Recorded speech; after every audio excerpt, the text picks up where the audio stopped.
अभी हैदराबाद में मेरी कथा थी भाग्यनगर में, तो वहां रामानुजाचार्य भगवान का एक सुंदर विग्रह बना है, statue of equality. Shri चिन्मयजीयर Swami ji महाराज ने वहां बनाया। उन्हीं चिन्मयजीयर स्वामी जी का स्थान है जहां मैं रुका हूं, उसके नीचे वहां भी उन्होंने रामानुजाचार्य जी का एक स्वरूप निर्माण किया है। तो जब मैं दर्शन करने के लिए गया तो रामानुजाचार्य जी भगवान 108 फीट के हैं, बहुत ऊंचे हैं। 108 फीट है कि ज्यादा है? ज्यादा है, 275 फीट के हैं। तो स्वामी जी से जब मैं मिला तो मैंने उनसे एक बात पूछी, बहुत ध्यान से सुनिएगा। मैंने कहा, स्वामी जी, श्री रामानुजाचार्य जी, देखो ये विराजमान है आचार्य चरण रामानुजाचार्य जी, ऐसा ही स्वरूप है वहां, ये महाराज जी ने प्रदान किए।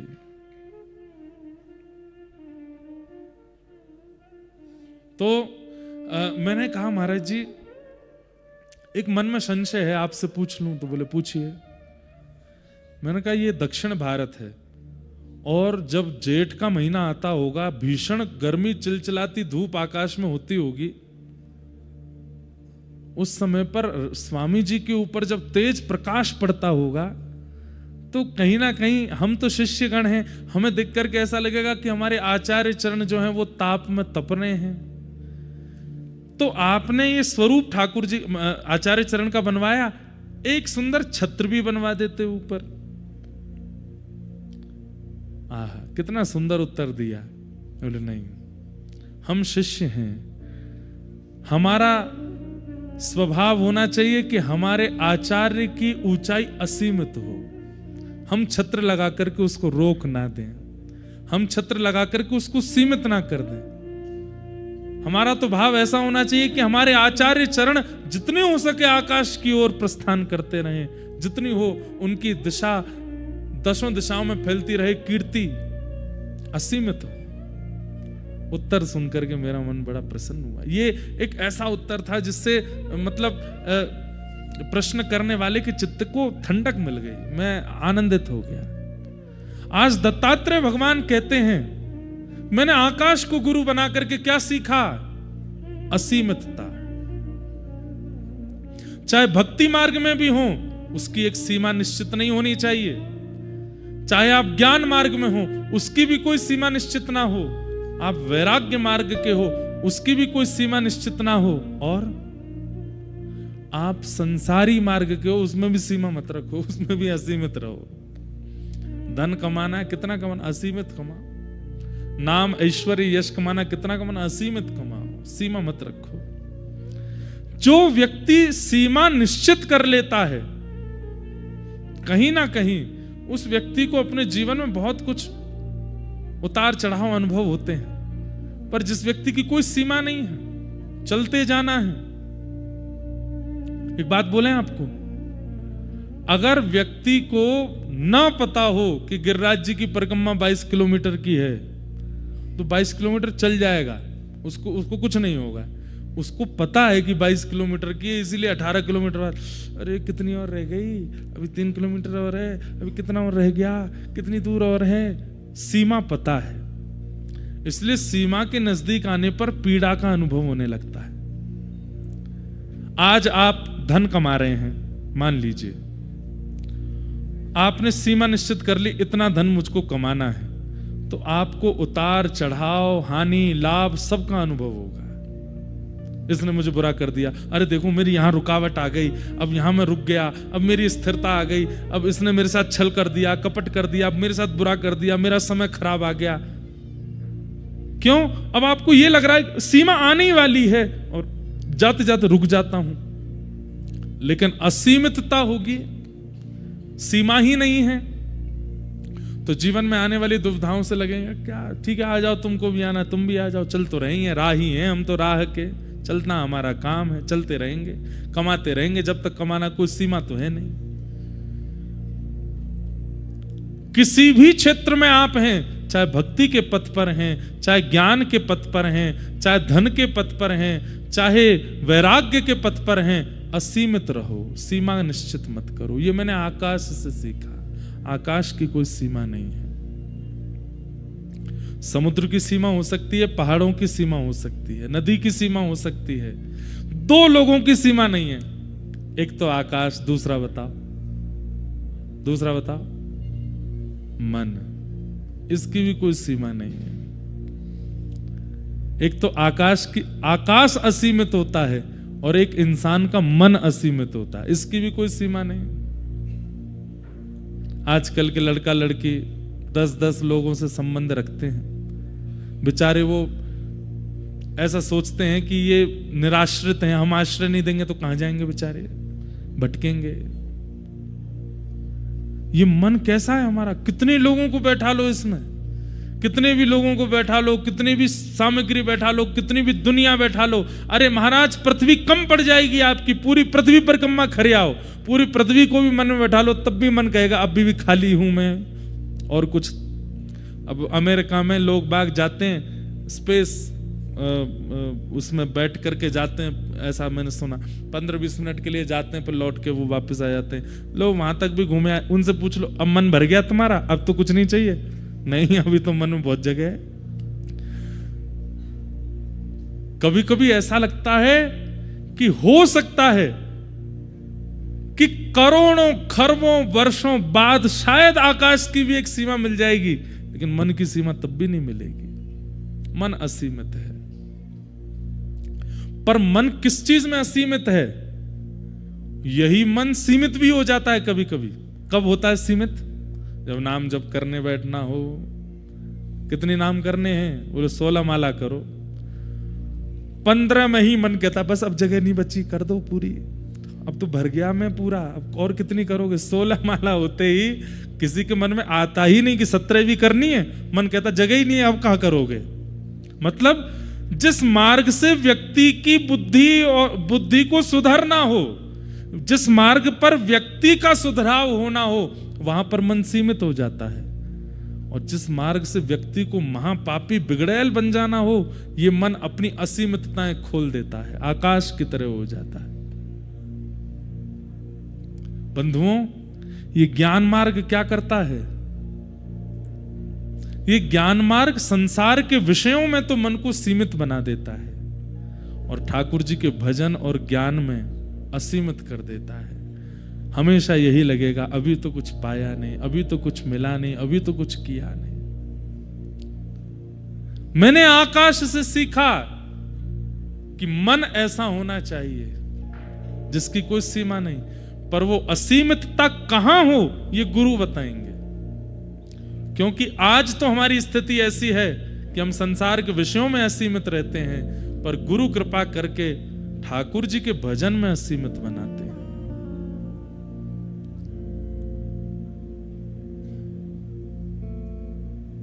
मैंने आकाश से असीमितता का लक्षण सीखा है। असीमित।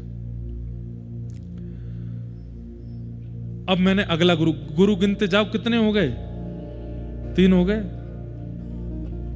इन सब गुरुओं से आप क्या सीख रहे हो वो भी आप लिखते जाओ, कहीं ना कहीं उसमें वो भी अनुभव करते जाओ। आप भी सोचिएगा आकाश में और क्या सीख रहे हैं हम, आकाश से और हमें क्या मिल रहा है, वायु से हमने और क्या सीखा, पृथ्वी से हमने और क्या सीखा। ये सब आप भी अनुभव करते रहिए। और क्या ऐसा है इनमें जो हमें सिखाता है? भगवान उद्धव को सुना रहे हैं और दत्तात्रेय यदु महाराज को सुना रहे हैं। मैंने अगला गुरु किसको बनाया? बोले मेरे चौथे गुरु का नाम है जल। क्या? जल। जल का लक्षण क्या है? जल का सबसे पहला लक्षण पवित्रता। जल पवित्र होता है। जल का, अच्छा देखो, कितना भी मैला जल क्यों ना हो, उसको रख दो थोड़ी देर रखने के बाद मैल नीचे आ जाएगा, जल अपनी पवित्रता को धारण कर ले। आप कहोगे महाराज जी नहीं, हमने तो खूब कीचड़ मिला दी, बैठ ही नहीं रही। अब जल खत्म हो गया, कीचड़ ज्यादा है, लेकिन जल अपने अस्तित्व में होगा तो कीचड़ को नीचे कर देगा, गंदगी को नीचे कर देगा। उसका स्वभाव है, वो अपवित्र रह ही नहीं सकता, वो सदा पवित्र रहता है। जल का स्वभाव है पवित्रता। चाहे कितने भी विषय जीवन में आ जाएं, आप कहते हैं बस थोड़ी देर का ध्यान करने दीजिए, उस विषय का त्याग तो मैं करता हूं। ये जल से मैंने सीखा कि वो अपने पवित्रता के लक्षण का त्याग नहीं करता। जल का दूसरा लक्षण मैंने क्या देखा, उसको कितना भी गर्म कर दो, कितना भी भयंकर गर्म कर दो, जैसे ही गर्म ताप से उसको दूर करोगे अपने आप ठंडा हो जाएगा। अच्छा, जल से मैंने क्या सीखा, गर्म करना पड़ता है, ठंडा करना नहीं पड़ता, ठंडा अपने आप हो जाता है। मतलब किसी के क्रोध से, किसी के युद्ध से, किसी के लड़ने से, किसी की बातों से सामने वाले को गर्म कर दिया जाता है। पर हम लोग ऐसे हैं कि ठंडा भी हमको कोई आगे करे तो ही होते हैं। कोई आकर के मनावे, फुसलावे, हाथ पांव जोड़े, क्षमा मांगे, चरण वरण पकड़े, थोड़ी बलैयां वलैयां ले ले, थोड़े मन वांछित की इच्छा पूरी कर दे, तब हम ठंडे होते हैं। पर मैंने जल से क्या सीखा कि जल शीतल होता है, उसका स्वभाव शीतल है। उष्णता जल का स्वभाव नहीं है। गंगा जी में यहां उंगली डाल करके देखना, कल उंगली काय को डालो, सिर डाल के देखो, ऐसे जाना घाट पे, गंगा जी की लहर जा रही होगी, उसमें जरा सा मुंह बोर के देखना अपना, थोड़ी देर के लिए वैकुंठ के दर्शन होंगे आपको। कितनी देर तक तो यही नहीं पता चलेगा नाक यहां आ गई है कि आंख नीचे चली गई है, इतनी शीतलता है। लेकिन इसी शीतलता का अनुभव आप ऋषिकेश में भी करोगे, हरिद्वार में भी करोगे, और आगे चलते चले जाओ, कानपुर पहुंच जाइएगा, काशी पहुंच जाइएगा, और आगे प्रयागराज पहुंच जाइएगा, और आगे चलते चले जाइए, गंगा सागर में भी जाकर के आप अनुभव कर सकते हैं कि जल शीतल ही है, क्योंकि जल का स्वभाव शीतल है। आप उसको गर्म करेंगे तो आपको पात्र में लेना पड़ेगा, साथ हीटर लगाना पड़ेगा, तब जाकर के ही वो उष्णता को प्राप्त होगा। मतलब हम आपको एक टास्क दे रहे हैं, चलो आज, अभी कितने बज रहे हैं, 6:01 हो रहा है, कल शाम 6:01 तक ऐसे ही रहना है आपको। गुस्सा में मुंह बनाए रखो, क्रोध में ही रहो, किसी से सीधे मुंह बात मत करो, और बस गुस्से में ही रहो, चिल्लाते रहो, फटकारते रहो, इसी भाव में रहो। संभव है? नहीं, असंभव है, वह असंभवता है। लेकिन आपसे कह दिया जाए कल 6:02 तक प्रसन्न मुद्रा में रहो, मंद मंद मुस्काते रहो, यह संभव है। इसका मतलब क्या है, जो जल का स्वभाव है वही हमारे चित्त का स्वभाव है, उसमें कोई परिवर्तन नहीं है, एक स्थिति, एक रास्ता है। ये मैंने जल से सीखा। पधारे महाराज।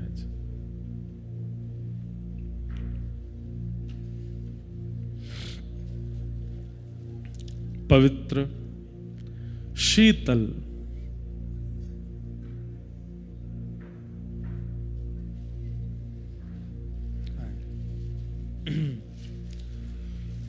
श्रीमन्नारायण नारायण नारायण,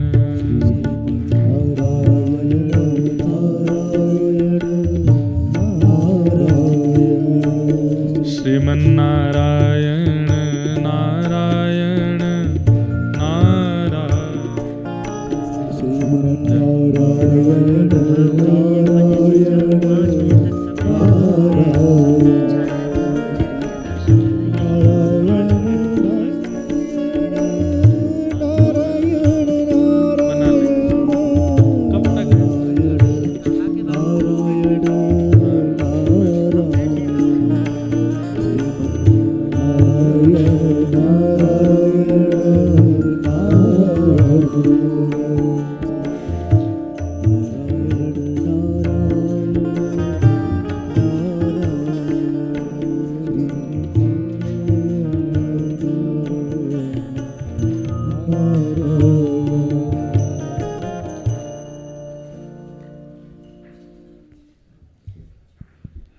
श्री सर्वेश्वर कुंज आश्रम वृंदावन से महाराज जी पधारे हैं। आपकी भी कथा बद्रिकाश्रम में चल रही है।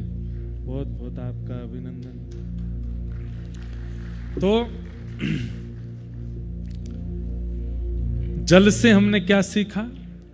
श्री दत्तात्रेय भगवान कहते हैं जल का पहला स्वरूप है पवित्रता, वो पवित्र रहता है।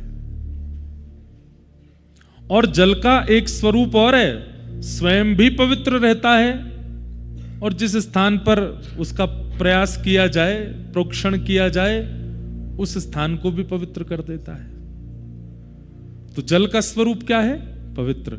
एक तो होते हैं, कई लोग ऐसे होते हैं संसार में, खुद तो पवित्र बन जाते हैं, पर उनके प्रभाव से, उनके स्वभाव से, उनकी वाणी से, उनके दर्शन से कोई पवित्र नहीं होता। जल की पवित्रता लानी है चित्त में, मतलब स्वयं भी पवित्र रहिए और जिससे मिली उसको भी पवित्र कर दीजिए। ऐसी पवित्रता लाओ। दूसरी बात, जल का दूसरा स्वभाव है शीतलता। उष्ण करने के लिए, उसको गर्म करने के लिए साधन लेना पड़ता है, पर जल का वास्तविक स्वभाव शीतल ही रहता है।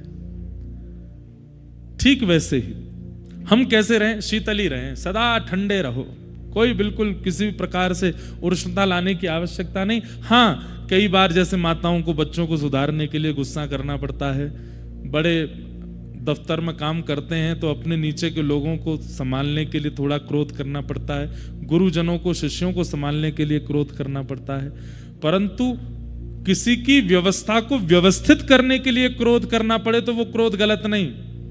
लेकिन क्रोध आया, एक दिन बीत गो, 4 दिन बीत गए, 5 दिन है गए, महीना है गए, क्रोध जा ही नहीं रहा है। ये स्वरूप नहीं होना चाहिए। हम जल हैं, हमारा स्वभाव शीतल रहे। जल का तीसरा स्वरूप क्या होता है? अत्यंत मैले कुचैले व्यक्ति के भी मैल को दूर कर देता है। मतलब अत्यंत ऐसा व्यक्ति जिसको कोई स्वीकार नहीं कर रहा है, वो भी जब जल के सानिध्य में आ जाता है तो जल उसको भी स्वीकार करता है और स्वीकार करके उसको भी पवित्र और शुद्ध बनाता है। सब जगह भटक लिए, सबने दरवाजे बंद कर दिए। एक कथा आती बड़ी सुंदर,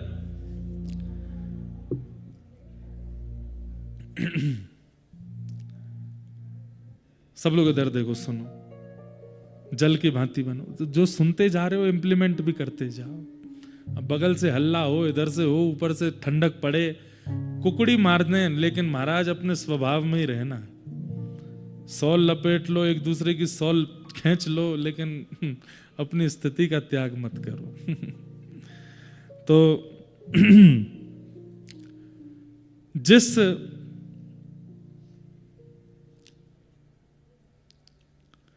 धोबी ने सीता जी पर प्रश्न चिन्ह उठाया,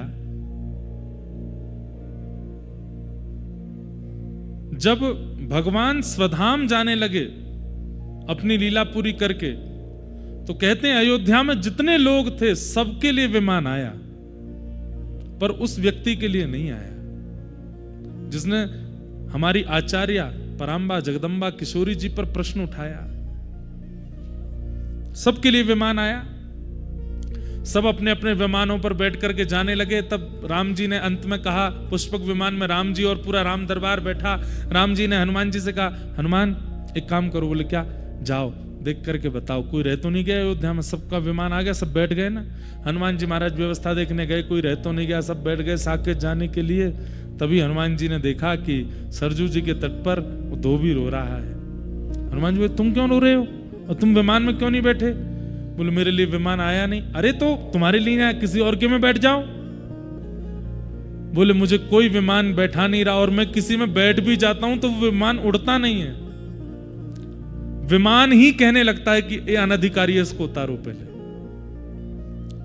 हनुमान जी लेकर के उसको गए और ले जाकर के राम जी के सामने प्रस्तुत किया। राम जी बोले, अच्छा तुमको कोई विमान स्वीकार नहीं कर रहा? बोले नहीं। एक काम करो, तुम हमारे विमान में पुष्पक में बैठ जाओ, क्योंकि पुष्पक तो हमारी इच्छा से उड़ेगा, बैठो। राम जी ने उसको बैठा लिया। ये जल का स्वभाव, जिसको कोई स्वीकार ना करे उसको स्वीकार करना, ये जल का स्वभाव है। और केवल स्वीकार नहीं करना, उसको पवित्र बनाना, उसके मैल को दूर करना, ये जल का स्वभाव है। राम जी ने उसको अपने विमान में बैठाया, जैसे विमान उड़कर के सारे विमान वैकुंठ में साकेत धाम में प्रवेश करते जा रहे थे, अंत में जैसे ही पुष्पक विमान ने प्रवेश किया, वैकुंठ ने अपने द्वार बंद कर लिए। बोले नाथ, आपके विमान में छुप करके एक अनधिकारी बैठा है, पहले इसको निकालो। राम जी बोले तुम जानते हो हम कौन है? हम साकेत पति हैं, हम वैकुंठ पति हैं। हमारी इच्छा से साकेत का निर्माण हुआ है, हमारी इच्छा से सारा भूमंडल चलता है, हमारी इच्छा है कि हम उसको लेके जाएंगे, तुम कैसे द्वार बंद कर सकते हो? बोले महाराज क्षमा करें, पर साकेत के जो नियम हैं उन नियमों में आचार्य अवहेलना करने वाले को यह कभी नहीं प्राप्त हो सकता साकेत। और इसमें अगर स्वामी भी चाहेंगे तो भी साकेत उसको स्वीकार नहीं करेगा जो आचार्य अवहेलना करके आया है। आप इसको उतार दीजिए। तो वो दो भी रोने लगा, बोले राम जी आप मुझे उतार ही दो। बोले सुनो, तुम एक काम करो, तुम साकेत में तो नहीं जा पाओ, देखो तुमने गलती अपराध तो तुमने किया है, सीता जी पर प्रश्न चिन्ह उठाया तुमने, गलती तो है तुम्हारी। बोले जी तुम एक काम करो, हम इंद्र से बात करते हैं, तुम स्वर्ग में रह लो, स्वर्ग तो अच्छा है। ठीक है। भगवान ने इंद्र को बोला, इंद्र इसको लेकर के जाओ। इंद्र ने अपना मुकुट उतार करके राम जी के चरणों में धर दिया। बोले अभी इस्तीफा देता हूं, इसको नहीं लेके जाऊंगा। आचार्य अवहेलना करने वाले को अगर स्वर्ग ले जाना पड़ेगा तो मैं अपने आचार्य, अपनी इंद्र पदवी से इस्तीफा दे दूंगा। बोले भाई मैं कह रहा हूं, मेरी आज्ञा नहीं मानो, आप चाहे जो कहिए सब करेंगे हम, पर हमारी सिया जी पर प्रश्न चिन्ह उठाने वाला, लक्ष्मी जी पर उंगली उठाने वाला, इसको स्वर्ग में स्थान दूंगा मैं। वो आदमी बोला मुझे छोड़ दीजिए राम जी, अब क्या? नहीं नहीं रुको, हम रुको, कोई बात, हम शिव जी से बात करते हैं, भूत प्रेत हैं वहां पे, वहां तो रह लोगे, हम शंकर जी से कह देंगे तुमको बढ़िया व्यवस्था दे देंगे, शिवलोक चले जाओ। शिव जी बोले मेरा त्रिशूल तैयार है, भेजो इसको, खंड खंड कर दूंगा इसके, लेकिन इसको शिवलोक में नहीं रहने दूंगा।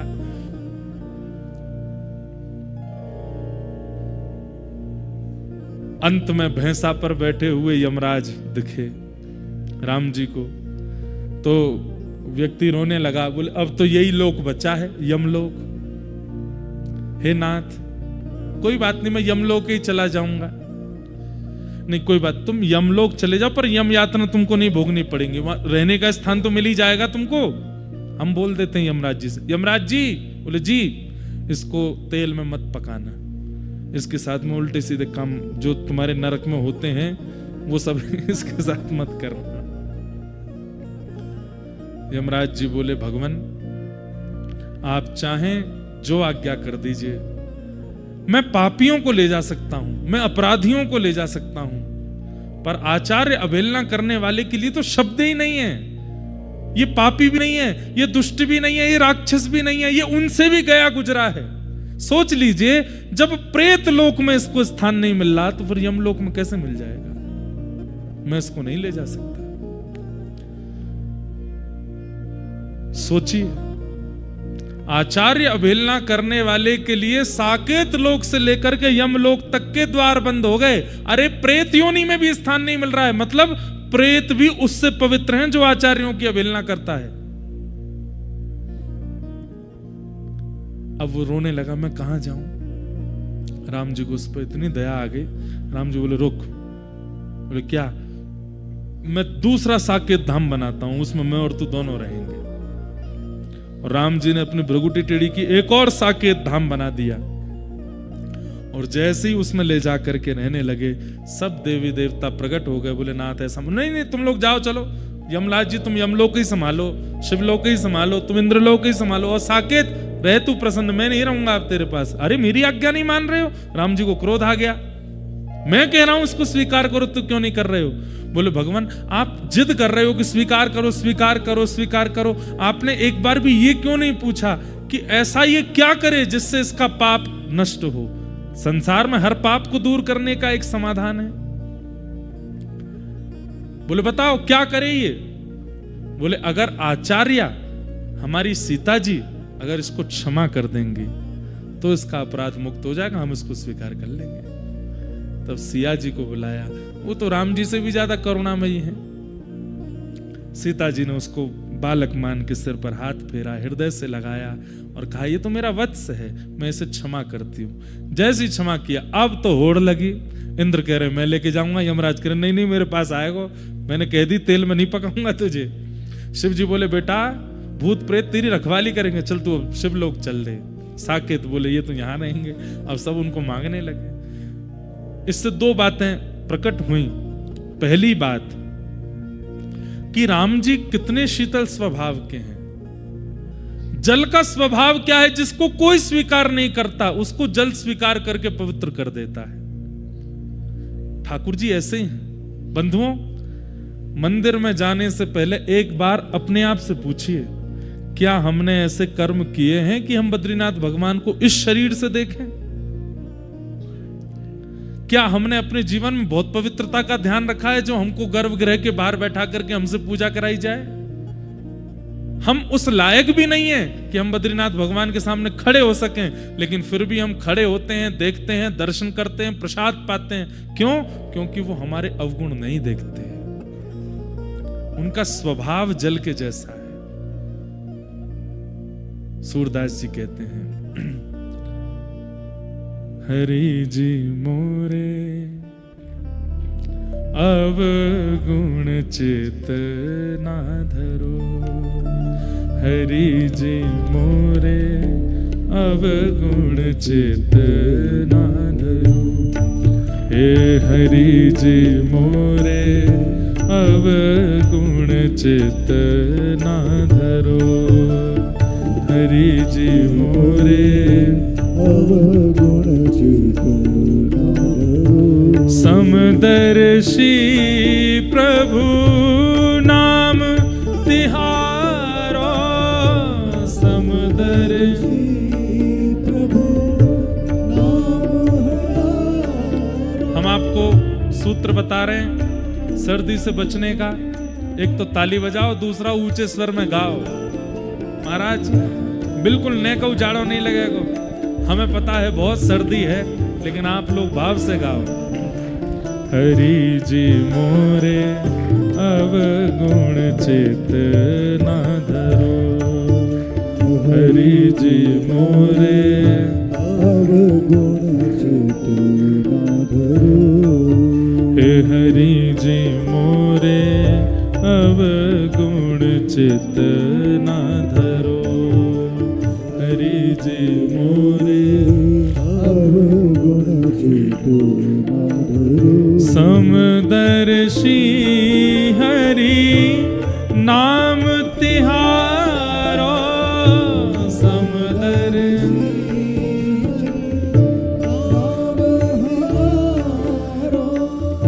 चाहो तो पार करो,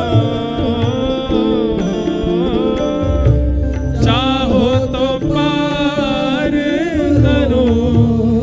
हरि जी मोरे अवगुण चित ना धरो, हरि जी मोरे अवगुण चित ना धरो। हाँ हरि जी मोरे अवगुण चित ना धरो, हरि जी मोरे। बोल भद्र विशाल भगवान की जय।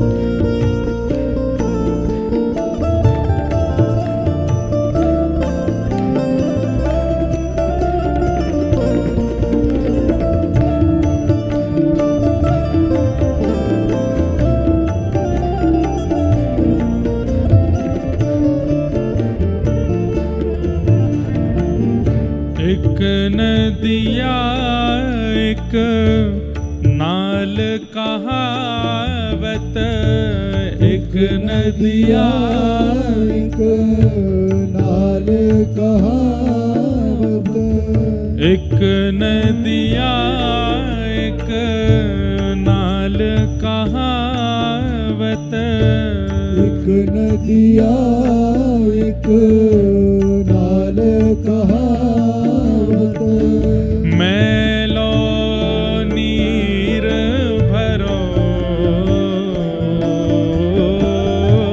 मैलो नीर भरो।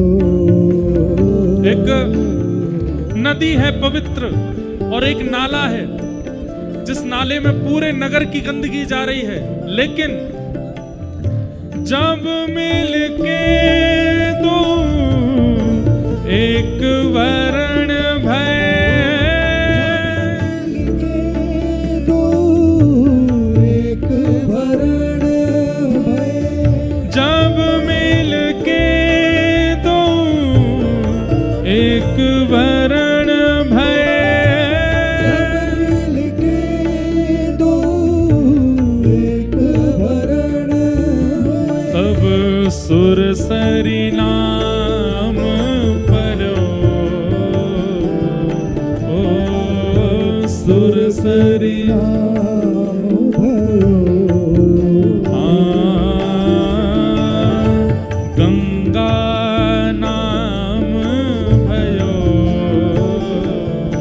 ओ गंगा नाम भयो। हे हरि जी मोरे अवगुण चेतना धरो, हरि जी मोरे अवगुण चेतना धरो, हे हरि जी मोरे अवगुण चेतना धरो। हरि जी मोरे अवगुण चेतना धरो। जब नाली नदी में मिल जाती है उसके बाद भी वो नाला नहीं कहलाता है, वो गंगा ही कहलाती है, सुरसरी कहलाती है। हे नाथ, हम तो नाली के समान हैं और आप परम पवित्र, जिनके चरणों से गंगा प्रकट होती है, आप तो वो हैं। हम आपके सन्मुख आते हैं, उसके बाद भी हम मैले क्यों कहलाए जा रहे हैं?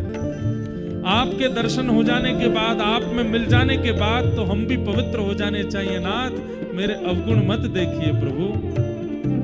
ये ठाकुर जी तो अवगुण देखते ही नहीं है। ठाकुर जी अवगुण देखते तो बद्रीनाथ आने की क्षमता हमारी नहीं है।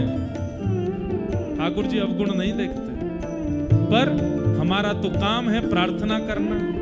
सूरदास जी कह रहे हैं, एक माया एक ब्रह्म कहावत, एक माया एक ब्रह्म कहावत, ओ एक माया एक ब्रह्म कहावत, एक माया एक ब्रह्म कहावत। हे सूर श्याम झगरो,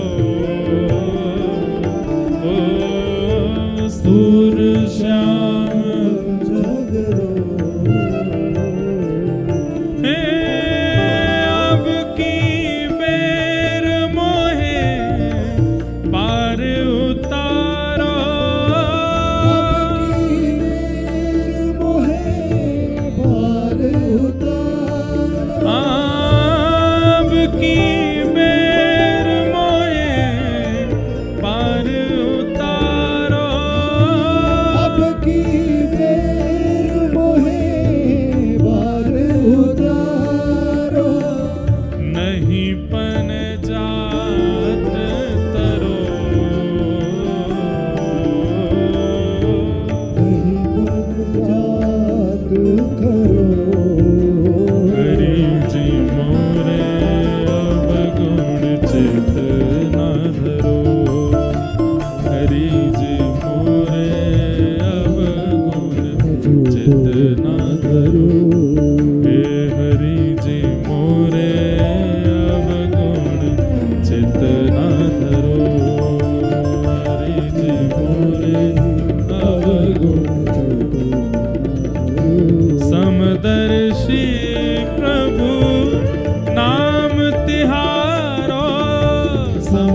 ऋषि प्रभु नाम तिहारो समदर्शी प्रभु नाम तिहारो समदर्शी प्रभु नाम तिहारो चाहो तो पार करो चाहो तो पार करो हरि जी मोरे अवगुण चित हरि जी मोरे अवगुण चित ओ हरि जी मोरे अवगुण चित ना धरो हरि जी मोरे अवगुण चित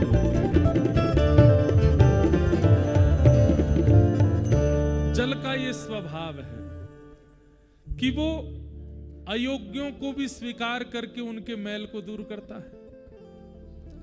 अच्छा, ठाकुर जी को ये बात बतानी आवश्यकता नहीं है कि आप हमारे अवगुणों को स्वीकार कर लो नाथ, हमें सीखने की आवश्यकता है। देखो बंधुओं, एक बात बोले, बहुत ध्यान से सुनिएगा। कोई भी इंसान संसार में बुरा नहीं होता। जैसे हरा और नीला रंग बुरे नहीं होते, पर दोनों एक साथ अच्छे नहीं लगते। ऐसे ही कोई व्यक्ति हरा है, कोई व्यक्ति नीला है। अब उन दोनों को आप संग बैठा दोगे तो दोनों में बनेगी नहीं। हरे को लगेगा नीला खराब है, नीले को लगेगा हरा खराब है, पर वास्तविकता यह है कि दोनों ही अच्छे हैं, पर दोनों का सामंजस्य अच्छा नहीं है। संसार में बुरा कोई नहीं है, पर वो व्यक्ति कब किस स्थान पर है उससे उसकी योग्यता प्रकट होती है। तो जल को मैंने अपना गुरु मनाया। जल के 3 लक्षण क्या क्या हैं?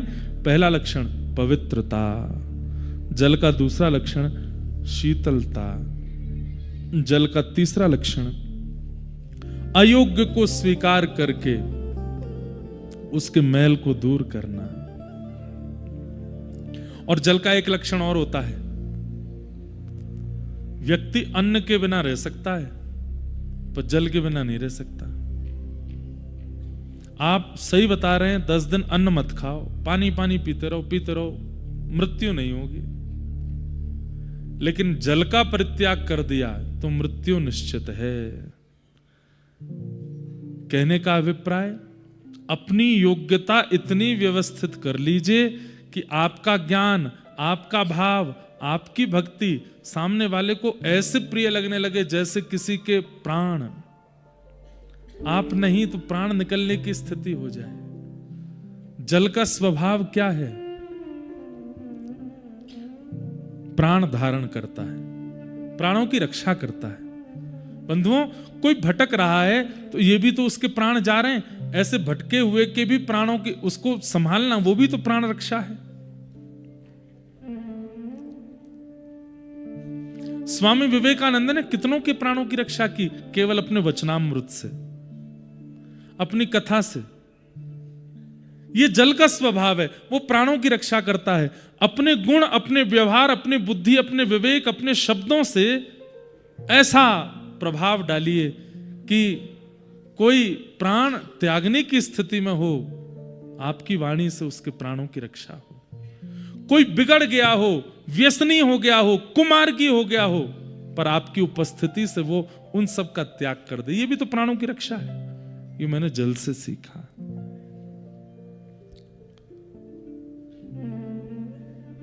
जल का एक स्वरूप और है, जैसा भी पात्र दे दो जल वैसी आकृति बना लेता है। हम लोग कैसे हैं? हम जैसे हैं वैसा पात्र लाओ, हम जैसे हैं वैसी स्थिति बनाओ, हम जैसे हैं वैसा वातावरण करो। पर मैंने जल से क्या सीखा? वो किसी को बदलना नहीं देता। जैसा है रहो, मैं आपके जैसा हो जाता हूं। चलो यहां पे ये आकृति है, ऐसे बन जाती है। आकृति विशेष धारण करता है। ये मैंने जल से सीखा। तो मेरा गुरु कौन? कितनी चीज सीखी हमने जल से? कितनी? 4। चलो काउदनाथ बीच में पूछो लूंगो, 2-3 दिन बाद बताओ पृथ्वी से क्या सीखा था। और जो नहीं बताएगा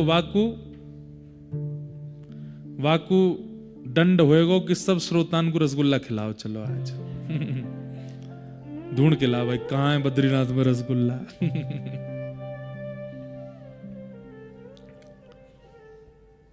अभी तो दत्तात्रेय प्रसंग है, उसके बाद में अभी बहुत प्यारा भिक्षुक गीत आएगा भागवत में।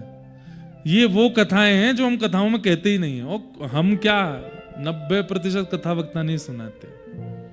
एल गीत, उद्धव कृष्ण संवाद ही चल रहा है। और भिक्षुक गीत तो इतना प्यारा कि ठाकुर जी उद्धव को सुनाते सुनाते भावुक हो गए।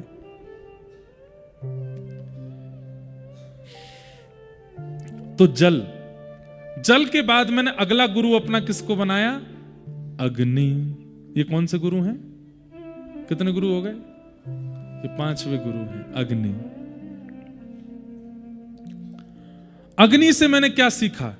पहला गुण ज्योति में, प्रकाश में उपस्थित जहां हुए वहां फिर अज्ञान रूपी अंधकार है ही नहीं।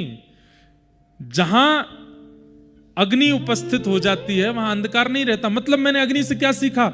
मैं जहां जाऊं वहां कोई असमंजस में ना हो, वहां कोई विचलित ना हो, वहां कोई अंधकार में ना हो, वहां कोई अज्ञान में ना हो।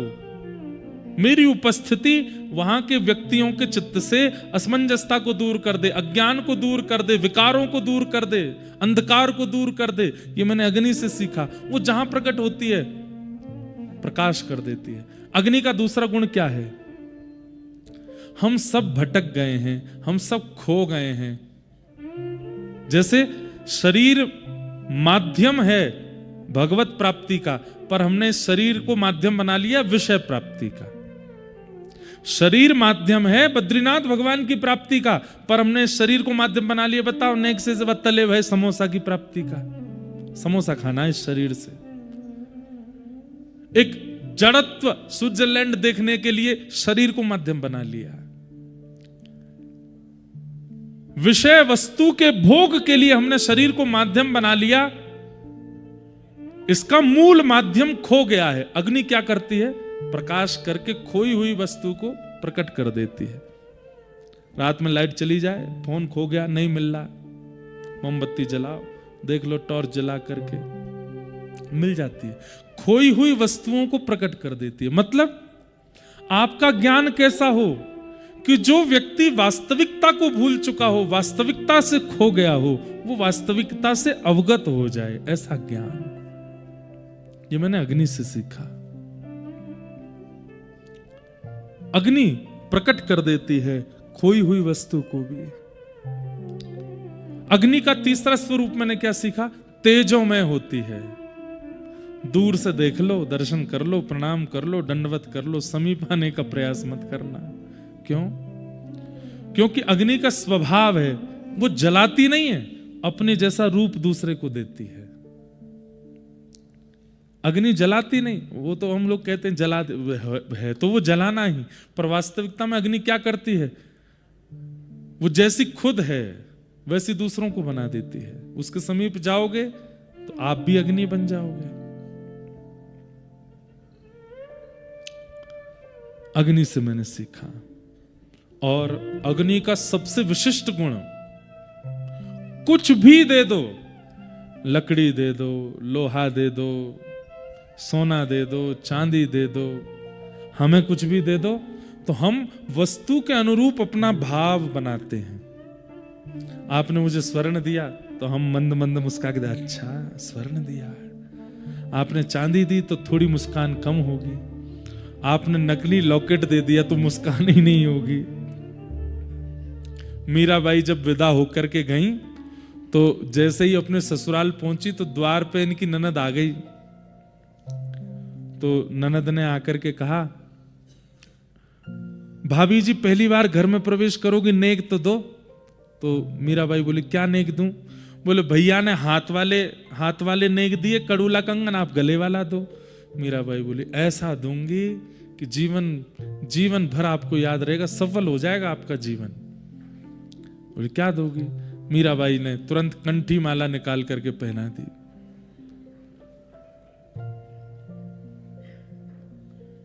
ननद बोली ये तौहीन करने आई हैं आप मेरी? हैं यहां पर रत्नों के आभूषण पहनते हैं, मणियां पहनते हैं, आप मेरे को लकड़ी पहना रही हो। मीराबाई कहती भाभी साहब जब प्राण निकल जाएंगे ना तो सारे स्वर्ण उतार लिए जाएंगे, इसको कोई नहीं उतारेगा, ये मृत्यु में भी संग रहेगी आपके, पहन के रखो।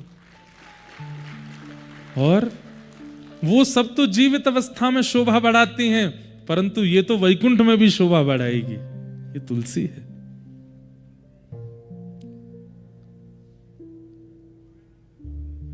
अग्नि का सबसे बड़ा स्वरूप क्या है? उसको कुछ भी दे दो, वो एक रस रहती है। आप लकड़ी डाल दो, आप लोहा डाल दो, आप सोना डाल दो, आप चांदी डाल दो, सबको अग्नि ही बना देगी। आप सोना डाल करके अग्नि से कहो हे अग्नि देवी अब मैंने सोना दिया, अब मुझे जलाना नहीं, हाँ नहीं, वो फिर भी जलाएगी। वो एक रस रहती है किसी स्थिति से। और इसका दूसरा रूप यह है सब पचा लेती है, सबको अपने अंदर समाहित करने की स्थिति है अग्नि में। सुख से फूलती नहीं, सुख में फूलो मति, दुख में भूलो मति, प्राण जाए मगर नाम भूलो मति, मुरली वाले को मन से रिझाते चलो, कृष्ण गोविंद गोपाल गाते चलो, कृष्ण गोविंद गोपाल गाते चलो। देखना इंद्रियों के न घोड़े भगे, इनमें हरदम जो संयम के कोड़े पड़े, अपने रथ को सुमार्ग लगाते चलो, कृष्ण गोविंद गोपाल गाते चलो, कृष्ण गोविंद गोपाल गाते चलो। अग्नि ऐसी है। अग्नि का तीसरा लक्षण क्या है कि गुप्त रूप से सब जगह है, प्रकट करने पर ही प्रकट होगी। मुझ में भी है, आप में भी है, पंडाल में भी है, लाइट में भी है, यहां सब जगह अग्नि है, लेकिन सब जगह प्रकट नहीं होगी। प्रकट करने की भावना स्थिति प्रकट कर दो, तुरंत प्रकट हो जाएगी। अभी एक तिल्ली लगा दो यहां पे तो यहां से प्रकट हो जाएगी, वहां लगा दो वहां से भी प्रकट हो जाएगी, आप में लगा दो आप में भी प्रकट, मतलब सब जगह विद्यमान है पर गुप्त रूप से रहती है। एक बहुत सुंदर पंक्ति मुझे याद आई, अग्नि साक्षात भगवान है। भगवान भी तो ऐसे हैं, सब जगह हैं, पर प्रकट करना पड़ता है। पर अग्नि को प्रकट करना थोड़ा आसान है, ठाकुर जी के लिए थोड़े परिश्रम ज्यादा है।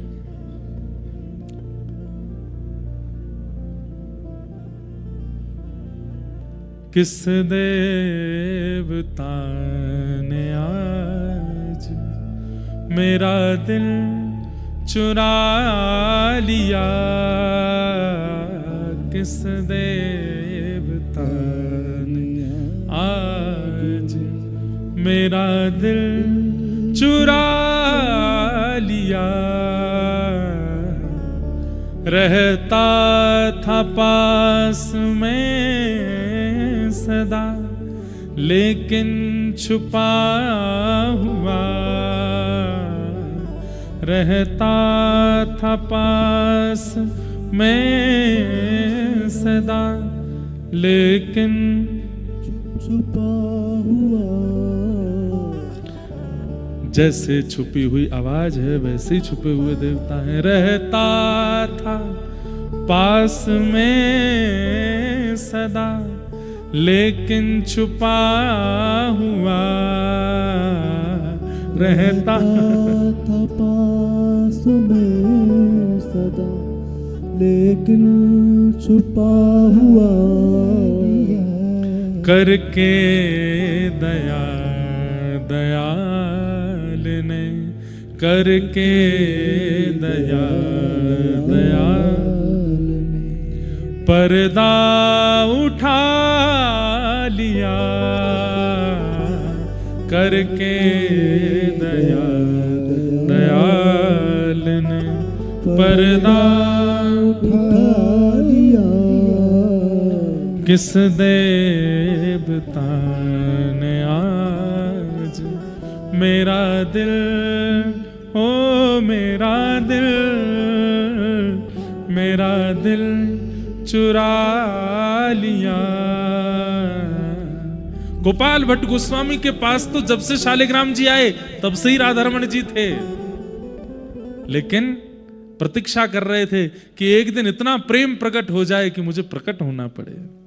और जब विरह प्रकट हुआ, प्रेम प्रकट हुआ, भाव प्रकट हुआ, रुदन हुआ, और जब आर्तनाद हुआ गोपाल भट्ट गोस्वामी जी का, गोपाल भट्ट की हृदय वेदना प्रगट्यो शालिग्राम, रूप सुधा को खान हमारो श्री राधा रमण जुलाल। बोलो राधा रमण लाल की। रहता था पास में सदा, लेकिन छुपा हुआ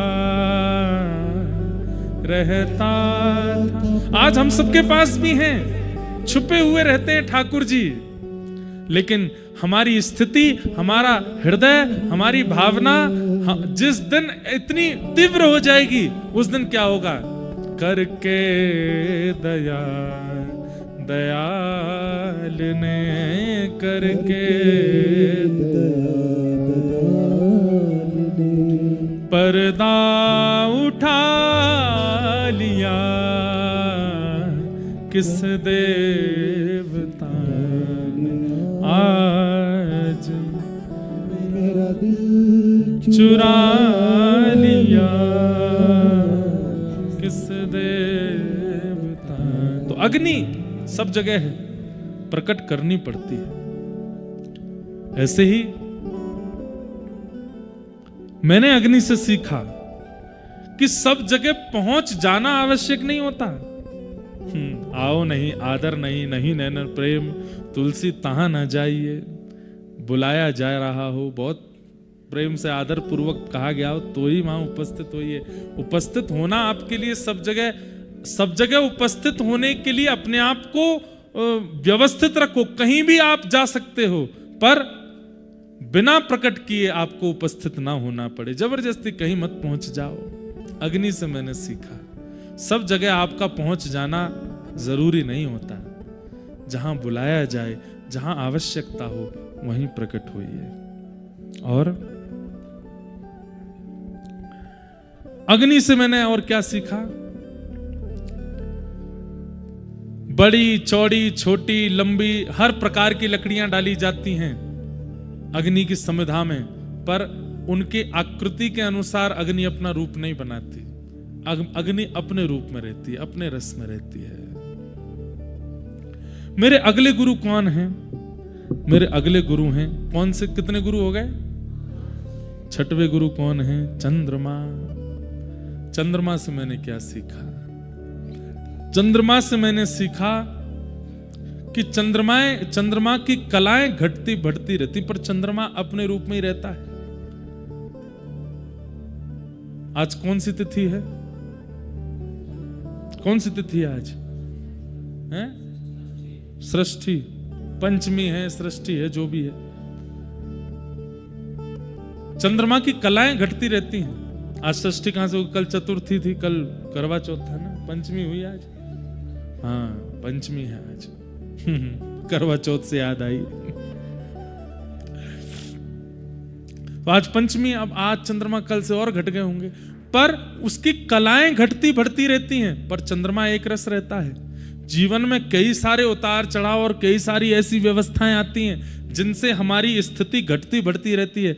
कभी कमाई ज्यादा होगी, कभी कमाई कम होगी, कभी हमारी पूछ ज्यादा होगी, कभी हमारी पूछ कम होगी, कभी हम ज्यादा श्रेष्ठ लगेंगे, कभी हम बहुत कम अश्रेष्ठ रहेंगे।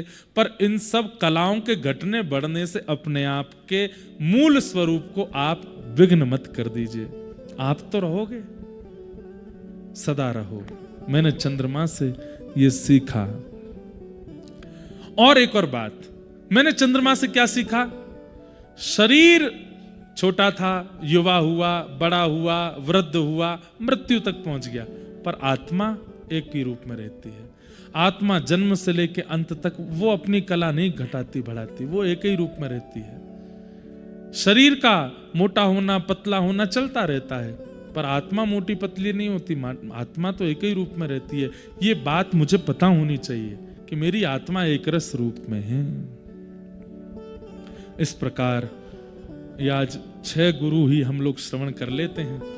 आगे के जो गुरुजन हैं उन पर हम कल दोपहर 3 बजे से चर्चा करेंगे। और श्री उद्धव कृष्ण संवाद में दत्तात्रेय के 24 गुरुओं का प्रसंग कल पूरा हो जाएगा। फिर आगे के प्रसंग में हम लोग चलेंगे कल ही। बहुत सुंदर चल रहा है। नित्य यहाँ प्रसंग सुनकर के जाया कीजिए। और उद्धव कृष्ण दोनों संग बैठे हैं यहाँ पे, कृष्ण के रूप में सुभद्र विशाल भगवान, उद्धव जी तो बगल में बैठे ही हैं।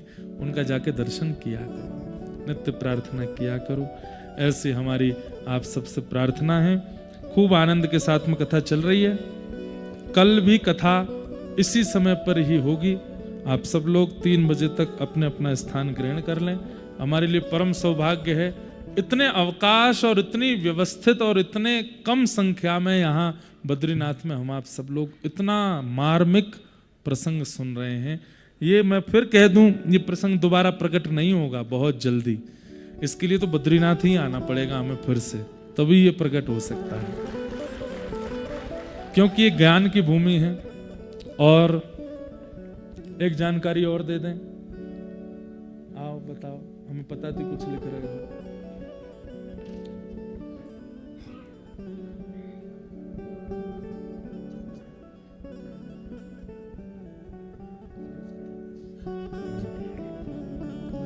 श्री स्वामी नारायण गुरुकुल राजकोट संस्था से पूज्य मंगल स्वरूप दास जी स्वामी जी महाराज, नीलकंठ चरण दास जी महाराज आज कथा में पधारे। बहुत बहुत उन्हें प्रणाम। सर्वेश्वर शरण जी महाराज आज पधारे, उनको भी बहुत बहुत अभिनंदन, बहुत बहुत प्रणाम। और हम क्या बता रहे थे? 17 मई से 23 मई फिर से बद्रीनाथ में कथा है अगले वर्ष। तो फिर से ये इसी स्थान पर, अब जो जहां भी स्थान तो जो भी हो, परंतु मई में कथा है। वही महीना है जिसमें हर बार आते हैं। तब बद्रीनाथ में थोड़ा जाड़ा भी कम होता है, सर्दी कम होती है, भीड़ थोड़ी ज्यादा होती है, परंतु उसका भी एक अपना रस है, अपना आनंद है। और फिर से या तो नवयोगेश्वर संवाद और या फिर उद्धव गीता के जो जितना यहाँ पे हो पाएगा, क्योंकि पूरी तो नहीं हो पाएगी, बहुत वृहद है, बहुत वृहद है। प्रयास करेंगे कि दोनों गीत तो हो जाएं कम से कम, और जितनी शेष रह जाएगी उसको फिर अगले वर्ष 17 से 23 मई तक यहाँ पर पूर्ण करने के लिए हम लोग आएंगे। आज के मंगल प्रसंग को हम लोग यहीं विराम देते हैं। आइए बड़े प्रेम और भाव से सब लोग हमारे साथ गाओ। शिव कैलासों के वस धौली धारों के राजा, शंकर संकट हरना। ओ शिव कैलाश, ये क्षेत्र तो महादेव का ही है। वो महादेव कह रहे हैं, नारायण को तो रोज प्रणाम कर ही रहे हो, हमारे क्षेत्र में आए हो, हमको भी प्रणाम कीजिए। भाव से सब लोग हरिहर मिलन महोत्सव मनाइए। ओ शिव कैलासों के वस धौली धारों के राजा, शंकर संकट हरणा हो भोले बाबा शंकर। अच्छा, हमारे संगीत वाले भैया थोड़ा आराम करेंगे, आप लोग गाओगे, ठीक है, ऊंचे स्वर में गाओगे। शिव कैलासों के बस धौली धारों के राजा शंकर संकट हरणा ओ भोले बाबा शंकर संकट ओ तेरे कैलाशों का अंत न पाया, तेरे कैलाशों का अंत न पाया। ओ तेरे कैलाशों का अंत न पाया, तेरे कैलाशों का अंत अंत बेअंत तेरी माया। ओ भोले बाबा अंत बेअंत तेरी माया। ओ शिव कैलासों के वासी धौली धारों के राजा शंकर संकट हरणा। शिव कैलासों के वासी धौली धारों के राजा शंकर संकट हरणा। देवादिदेव महादेव शंकर भगवान की जय।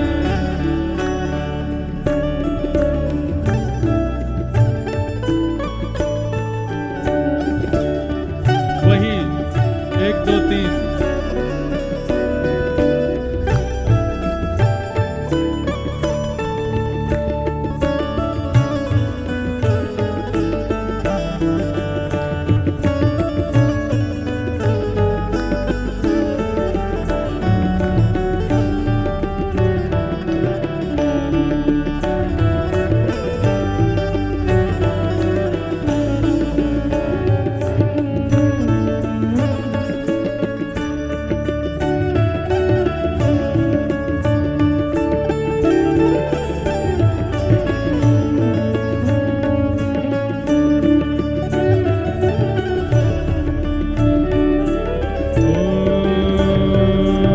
बेल की पत्तियां भांग धतूरा, बेल की पत्तियां भांग धतूरा।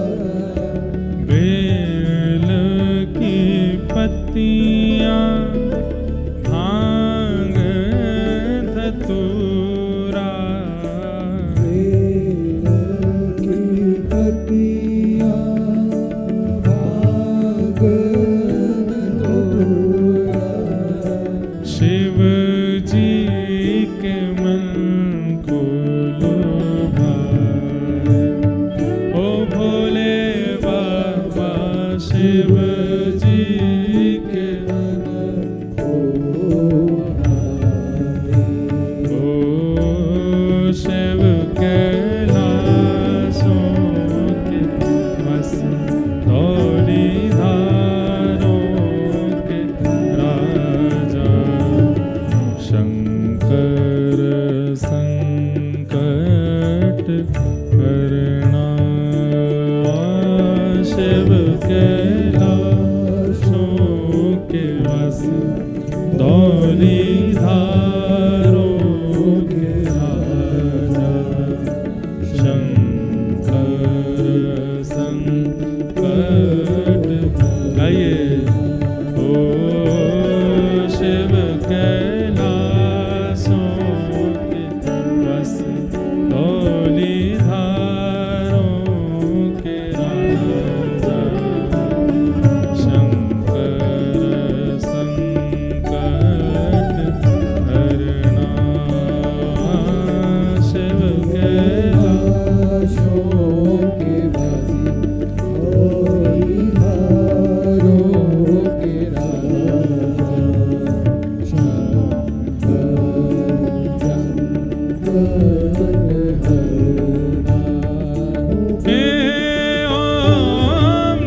पवन मंद सुगंध शीतल है मंदिर शोभितम निकट गंगा बहत निर्मल बद्रीनाथ विश्वम्भरम श्री पवन मंद सुगंध शीतल है मंदिर शोभितम निकट गंगा बहत निर्मल बद्रीनाथ विश्वम्भरम शेष सुमिरन करत निश दिन ध्यान धरत महेश्वरम श्री वेद ब्रह्मा करत स्तुति बद्रीनाथ विश्वम्भरम श्री बद्रीनाथ हे इंद्र चंद्र कुबेर दिन कर धूप दीप निवेदितम सिद्ध मुनि जन करत जय जय बद्रीनाथ विश्वम्भरम श्री बद्रीनाथ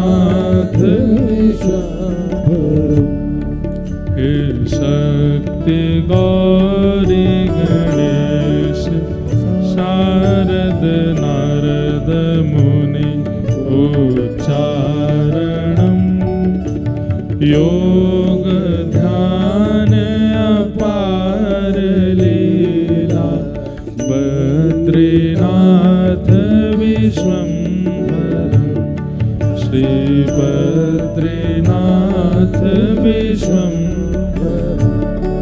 जहाँ यक्ष किन्नर करत कौतुक गान गंध प्रकाशितम श्री भूमि लक्ष्मी चवर डोले बद्रीनाथ विश्वम्भरम श्री बद्रीनाथ विश्वम्भरम कैलाश में एक देव निरंजन शैल शिखर महेश्वरम राजा युधिष्ठिर करत स्तुति बद्रीनाथ विश्वम्भरम श्री बद्रीनाथ